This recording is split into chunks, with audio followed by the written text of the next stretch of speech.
Good afternoon and welcome to Thursdays with Charlie. This is June 4th. It's our fifth show and we're really glad to have you with us. Lots of people have been watching and commenting and we're glad to keep going. I have to show you, I got a new owl yesterday. My brother was up in Las Vegas and was in a Goodwill store and he thought of me and got me a beautiful owl sitting on a book. So this will be gracing my desk along with many other owls and my hippopotamus and a few other cool things there. It's been a good week for us down here. We're getting ready for a lot of exciting things. A lot of people commented and asked, will this show continue even after the church is reopening? And our hope is that we're going to continue this probably throughout the summer, maybe longer, and we will do it because it's fun for me. I feel like I'm back in the classroom writing lesson plans, preparing for this, and I think it's going to be fun for all of us. So we will keep it going at least probably through the summer, maybe beyond. I have to tell you, I made a decision last night that I have to stop having young friends. I really have to go for older friends. And I'll tell you why. One of my young friends is a comedian out in Los Angeles. His name is Ben Seidman. He's a magician. He's a comedian. He's a really cool guy, much younger than I am, of course. And a few weeks ago, Ben called me late on a Sunday night, and he said, I need a favor. Can you help me? And I texted back that I could. And he said, I want you to go to your computer, and I want you to take a video of yourself watching the computer. And I said, why would you want me to do that? And he said, I want a video of you being excited watching the computer because I'm going to use it as a promo picture for a show that I want to do. And I said, well, I'll see if I can figure it out. So I propped my phone up in front of the computer. I made it look like I was watching the computer. And I took a video of myself. And he said I should look very excited. So I did. And I was actually able to send it to Ben. And he called me back and he said, no, you need to look more excited. And so I redid the whole thing. This is late on a Sunday night, and I got my phone propped up in front of my computer, and there I am, and I tried to look as excited as possible with my mouth wide open, and he loved it. So when he did the promo for his show online, he did that picture along with other people's pictures. Well, he informed me yesterday that the show has actually been picked up. And they don't want to use not only the picture, but the whole video of me.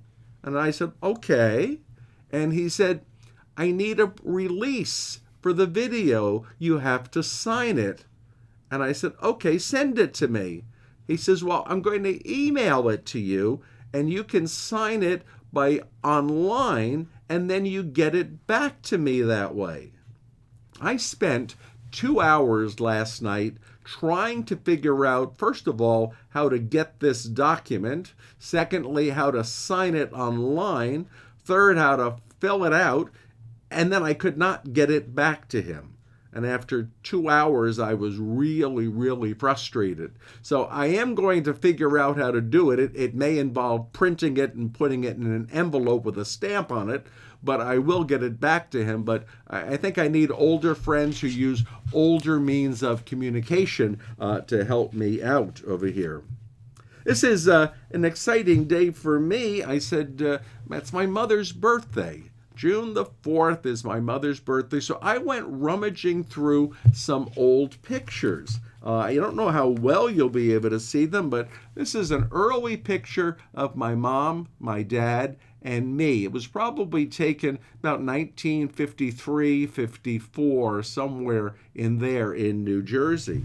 And then I started finding pictures of Mom and I. This was us on a St. Patrick's Day a number of years ago. Mom died in 2006, so these are all pre-2006. And another one, you don't usually see me with the black-rimmed glasses, but it's a really cool picture of Mom. This picture was actually taken out in Laughlin. Somewhere in the late 1990s when Mom and I were visiting here. Very glad to have that. And then in rummaging, I found this picture of all my grandparents. My four grandparents, my father's mother and father, and my mother's mother and father. Since they lived in separate states, one lived in Long Island, New York, and my mother's family lived in New Jersey, in Kearny, New Jersey, it's very rare that we had a picture of all of them together, and I happened to stumble on this, and so I was very glad to make a copy and keep this of my grandparents.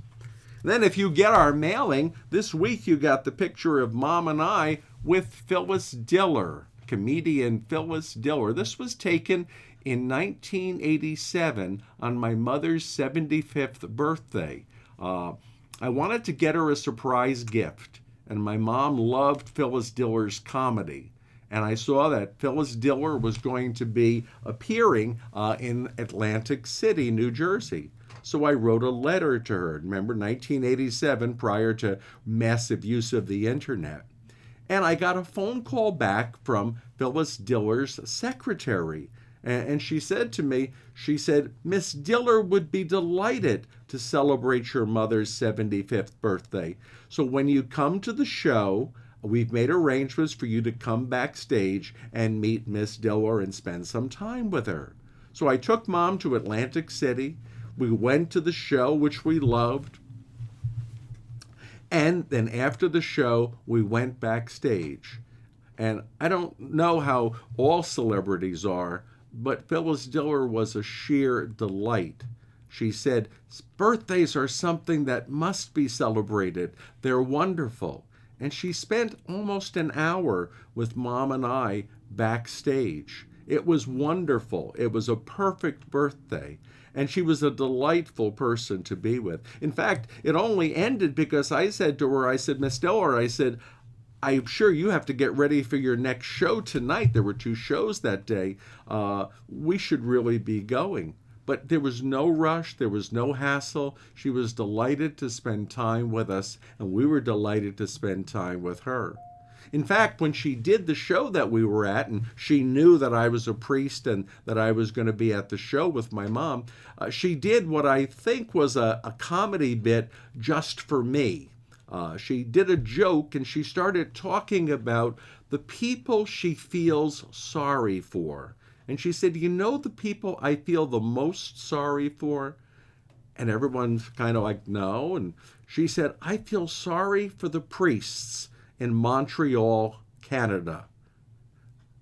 And everybody looked, and she said, yes. She said, they have such terrible weather in the winter, and they have no vocabulary to deal with it. And she left it at that. And I've always thought that was a token gift from her to me. Of course, 1987 is an important date for us here in Laughlin. In 1987, on July 1st, the Colorado Bell opened. And unfortunately, this year, the Colorado Bell closed. But I went digging through my pictures, and in my pictures, I knew I had a photo of Mom and I at the Colorado Bell, and especially of Mom. I know I had some. And so I found this one finally. It is Mom being serenaded by a mariachi band at the Colorado Bell sometime in the early 1990s when it was still a new hotel on the river. And that was such a wonderful experience to be there and to have it celebrated. In fact, I think it's kind of nice, and I think my mom is looking down from heaven today. It's her birthday, and the casinos are reopening. Some of them opened as early as 12:01 a.m. this morning. But they're opening, and it's going to be a great new boost for our economy and a great boost for our spirit here in Laughlin, up in Vegas, throughout the state of Nevada. I figured since I was doing this show on my mom's birthday, I'd tell you a little bit about my mom and some of the things I got from her. I think I got luck in the casino from her. She was always enjoying slot machines, so I think some of that comes. My mother did not like to cook. She was able to get a meal on the table, but she was not a fancy cook and did not really enjoy this. And in fact, after my father had died, my mom went back to work, and she worked in a Hallmark card store for 30 years in New Jersey. But she was in a strip mall. And in the strip mall, there was a German deli, there was a pizza place, there was a Grand Union food store, there was a Chinese restaurant. And Mom just got into the habit of, well, when she went into work in the morning, she stopped at one of the food outlets. She bought coffee and something to munch on. She went into work at lunchtime. She came out of the store. She walked down in the mall to one of the restaurants. When she went home at night, she stopped at one of the places and brought food home. Well, in 1980, I was able to get an assignment at my old high school as a priest. I came back there, and when I came back, I surprised my mother on her birthday and said, I'm going to be able to stay at home. And for 13 years, I was able to stay in my own house with my mother because my assignment was a high school just down the block from my house, and coincidentally, right next door to the shopping center where my mother worked. So it was very easy. Well, on Sunday mornings, I would be waking up at home, and I would go over to a local parish to offer Mass to help them out with the Mass schedule on the weekend. And I would come home, and then usually I would kind of fuss around in the house a little bit, and then I'd take my mom out for dinner in the afternoon. Well, this one Sunday I came home from Mass, and I was in the house, and my mother said to me, would you like a cup of coffee? And I said, oh yeah, that would be wonderful. Now, when I drink coffee, I drink it black. I don't put milk in it. I don't put sugar in it. It is just a cup of black coffee. And I'm in my room, and I hear the garage door go up. And the car start, and my mom is out. And I said, oh, I guess she forgot about my coffee. I wait a little while. She comes back in. The garage door is closed, and she comes into my room with a cup of black coffee. I said, where did you get that? She said, I went down to the mall. I said, Mom, this is black coffee. We can make this at home. But that's pretty much where I get my eating out. Well, let's go out to a restaurant. Let's go out and get something to eat or to drink. My mom kind of got me used to the fact that you don't eat at home. It was kind of fun when I went to high school as a young boy. The same high school I ended up teaching at, when I went there, I met a friend of mine. His name was Mike Bullock, and Mike and I met the first day of high school. We were freshmen, and we were in the cafeteria.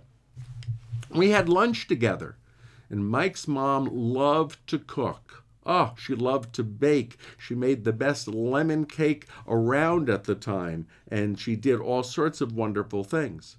My mother loved to shop and buy. So my lunch, I always had a very basic sandwich, but I always had the latest in Hostess cupcakes, the latest in Twinkies, the latest food fad that came out for sweets. In Mike's lunch, he always had a basic sandwich, but he had homemade lemon cake, homemade bread, homemade cupcakes, and it was wonderful. And I would look at his with longing eyes, and he would look at my lunch with longing eyes because he didn't get store-bought stuff. He got all homemade. And very early in our freshman year of high school, we began the custom of just swapping lunches. I would hand him my lunch bag. He would give me his lunch bag. I would eat his lunch. He would eat my lunch. And we went through high school doing that. Unfortunately, neither one of us ever told our mothers that we were doing that. In 1985, Mike got married. In 1985, I was officiating at his wedding. At his wedding reception, my mother was present and his mother was present. And Mike and I started joking about how we met, and one of us slipped and said, "Remember how we used to exchange lunches throughout high school?" It was in 1985 at Mike's wedding that our mothers found out that we had never eaten the lunches that they had prepared for us. Mike had eaten mine, and I had eaten Mike's, but we had never eaten our own lunch. We both had to explain that to our mothers at his wedding reception, and they ended up taking it pretty well. Enough about that. I think I should get into the fact that our church is reopening, and we're excited about that. But it is a minor reopening. It is not a major reopening because we're very limited by the government and by the diocese in the state of Nevada, the Diocese of Las Vegas. And the first requirement is that we are not allowed at a church service to have a group larger than 50 people. And that group has to include the 50, the priest or the deacon, the lector, anybody working at the Mass, a musician, a cantor, and that total number cannot be more than 50. We're hoping that gets changed really soon, but right now that's the rule in Nevada. You cannot have a group larger than 50 for a church service. Apparently you can have them for other things, but not for church service. At any rate, we decided that we would keep all of the masses for the month of June here at the church. The Riverside very graciously has invited us back, and we are going to go back to the Riverside, but we will do that in July. We will let them have June to get everything sorted out with their own grand opening again, and we will do our masses in the month of June all at church, but we will return to our normal schedule at the Riverside in July. Our normal schedule, for those who are watching and are not familiar with it, on Saturday evening, 4 p.m. Mass. On Saturday evening, 6 p.m. Mass. On Sunday morning, 8 a.m. Mass, 10 a.m. Mass, and 12 noon Mass. So we will observe that schedule, and all of those Masses during June will be at the church. We will resume weekday Masses on this coming Monday, the 8th of June, and they will be at 8 a.m. at the church on Monday, Tuesday, and Friday. So that will be our schedule. We will not need reservations for the weekday Masses, but we have to observe the 50 number. So at the weekday Masses, the first 50 people will get in, and beyond that, we cannot allow you. I don't think that will be a problem for us in the summer months. Hopefully it will not continue into the winter when we have our snowbirds back and our weekday Mass congregation is much larger than 50 on an average day. But we'll try it. Also, when you're coming to church, the church doors will not open until 15 minutes before each Mass. You will be met at the door, and your temperature will be taken. If your temperature exceeds 101 degrees, we cannot let you in. So please wait in your cars, keep your air conditioning going until you are ready to come in, but no earlier than 15 minutes before Mass. We have decorated the church, if you will, with caution tape blocking out rows so that only assigned seats will be available, and you should be able to successfully socially distance by using the rows that are available there. And there's plenty of room for 50 people. If you're in the same household, you may sit together. If you're from different households, we ask that you keep at least the 6 feet distance, socially acceptable distance right now, to make sure that our COVID virus does not spread. That's the Mass schedule. And again, we're very glad the Riverside has graciously invited us back, and we will resume back at the Riverside beginning in July right now. Again, the church doors will open 15 minutes before Mass. You must wear a mask. So if you are over the age of 10, you must have a mask on coming in and out of church and during the church service. If you're under the age of 10, it's up to your parents whether they want you to have a mask or not. But over the age of 10, we're required you must have a mask on. Your temperature also must be below 101. We ask you to bring hand sanitizer with you, and the recommendation is that you would sanitize your hands before and after the Mass, and that you would sanitize your hands before and after receiving Holy Communion. And we will give Holy Communion to you in your hand, not in your mouth, for those who are receiving Holy Communion. We will continue our video Mass, probably indefinitely, because everybody seems to like watching the Mass, and at this time, many people will not be coming back to church physically for a while, so we will continue. It'll be up on Sundays, maybe even earlier than 12 noon. We'll work on getting that up earlier, and you'll be able to join us as a virtual congregation right along with our regular congregation right along the way. And we're grateful for our virtual congregation being there. We will have bulletins, so you can pick up a bulletin. We ask that if you pick one up, you take it out with you, because we have to throw out anything that's left in the church after each Mass, and we have to disinfect the church.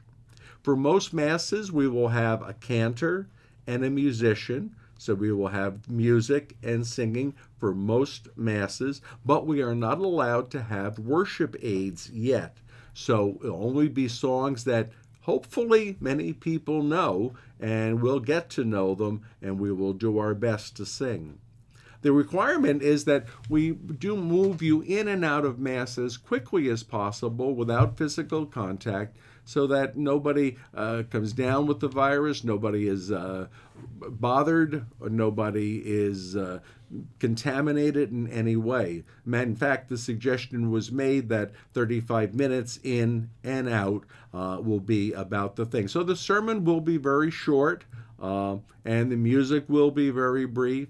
And we will move along. There'll be no processions, no bringing up of gifts. There'll be no physical sign of peace. We will keep it as orderly and as pleasant as possible, but we have to work within these restrictions. The suggestion was also given that those over the age of 65 should not be coming, and I suggested that that would rule out our entire clergy. I'm over 65. Both of my deacons are over 65. So we're not observing that. We're asking you to just, if you have a cough, if you have a fever, don't come. But let not age be a distinction right here.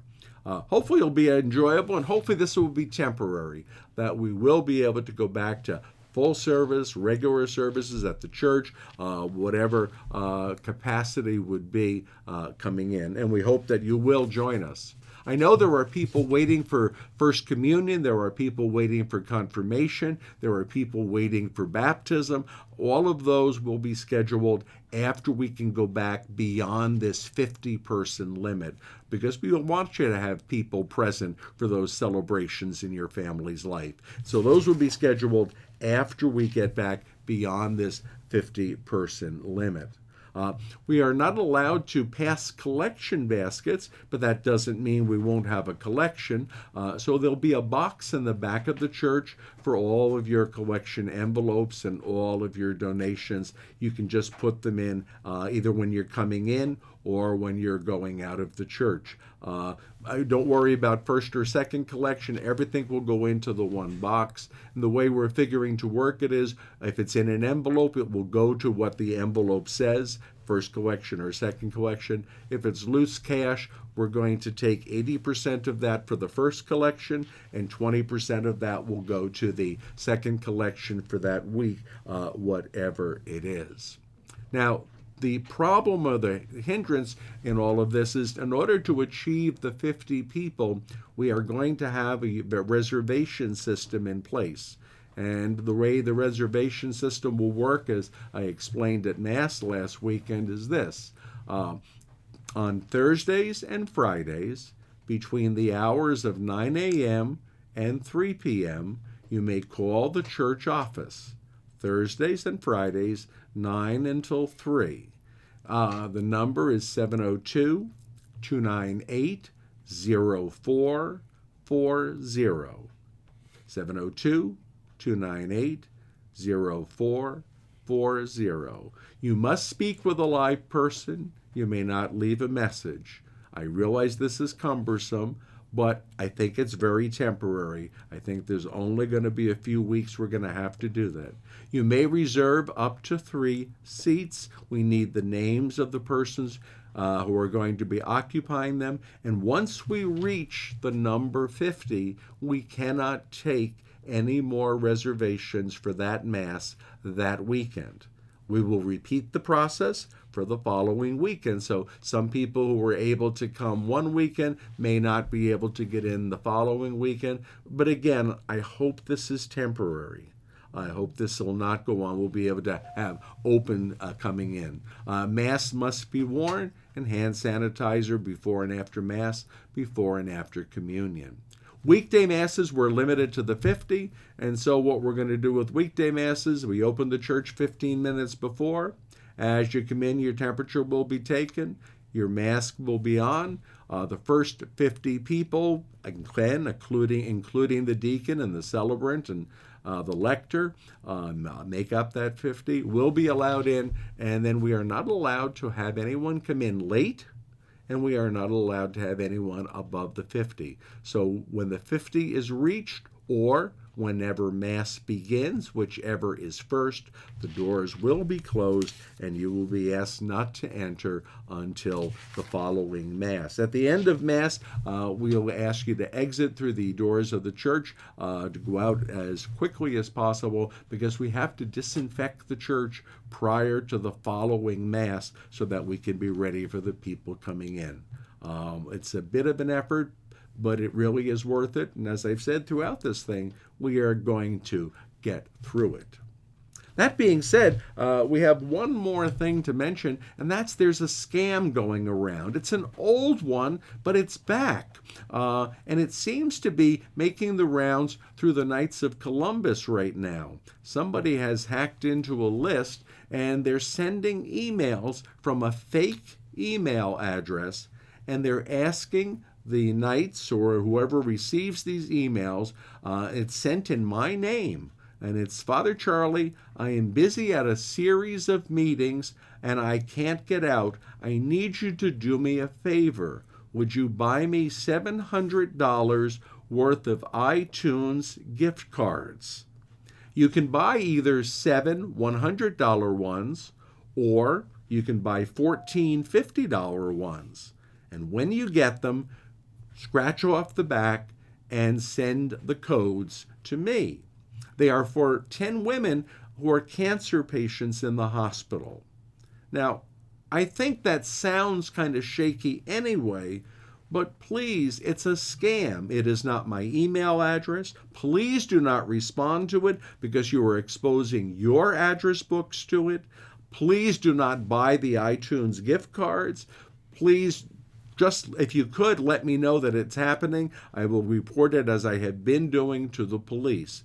And as I have said before, I am never going to email you and ask you for money or for gift cards. I'll wait until I see you in person and I will do it, but I won't do it by email. So that is a scam, and it's currently making the rounds. Now, as usual, we wait for Pascal or his friend to descend, and he is descending beautifully. And he always has a message for us, and I don't know, he must be a Latin owl, because he seems to always have a message in Latin for us, and it's always something cool. Let's see what he has today. There are 2 of them. Carthago delenda est, and Oremus pro invicem. Carthago delenda est, and Oremus pro invicem. Let me tell you a little bit about them. Back in the years before Jesus came, there was a Roman Empire that was functioning very, very well all over the known world at that time. And in the Roman Empire at that time, there was a war that was fought, and it was fought almost 100 years. The war went from 264 BC to 146 BC, and it was called the Punic War. In fact, it's plural, the Punic Wars. There were several of them going on. And Rome was fighting Carthage in the Punic Wars. Caesar writes about them also in his writings and various wars there. I'm sorry, I think Caesar wrote about the Gallic Wars. The Punic Wars were earlier. At any rate, in the Punic Wars, there was a senator in the Roman Senate named Cato. Cato the Elder, because there was a younger Cato that came along later. And Cato the Elder, every time he gave a speech in the Senate, the Roman Senate, during the wars against Carthage, the Punic Wars, Cato the Elder would end his speech probably pounding on the podium, but maybe not, but he would always yell out, "Carthago delenda est." Carthage must be destroyed. It's come down to us as kind of an idiomatic way of thinking or saying that something has to be done. There's determination in it. And that's what Cato the Elder was giving the Roman Senate. Determination. Carthago delenda est. Yes, everything else has to be taken care of, but this must be done. Carthago delenda est. I kind of like it. I've kind of used it in my own mind and life. When there's something that has to be done, it takes precedence over other things. And that phrase comes to my mind. Carthago delenda est. The other one that our owl brought down to us is a more beautiful one, perhaps, and maybe one that with which you're familiar. Oremus pro indicem. It's a religious one, and it means, translated from the Latin, let us pray for one another. Let us pray for one another. It became, in the early days of the church and continuing up to really the present day, a way that many priests and religious would end their letters. Back when we had letters before email, although some people still use it in email, and you would end your letter with Oremus pro indicem. Let us pray for one another.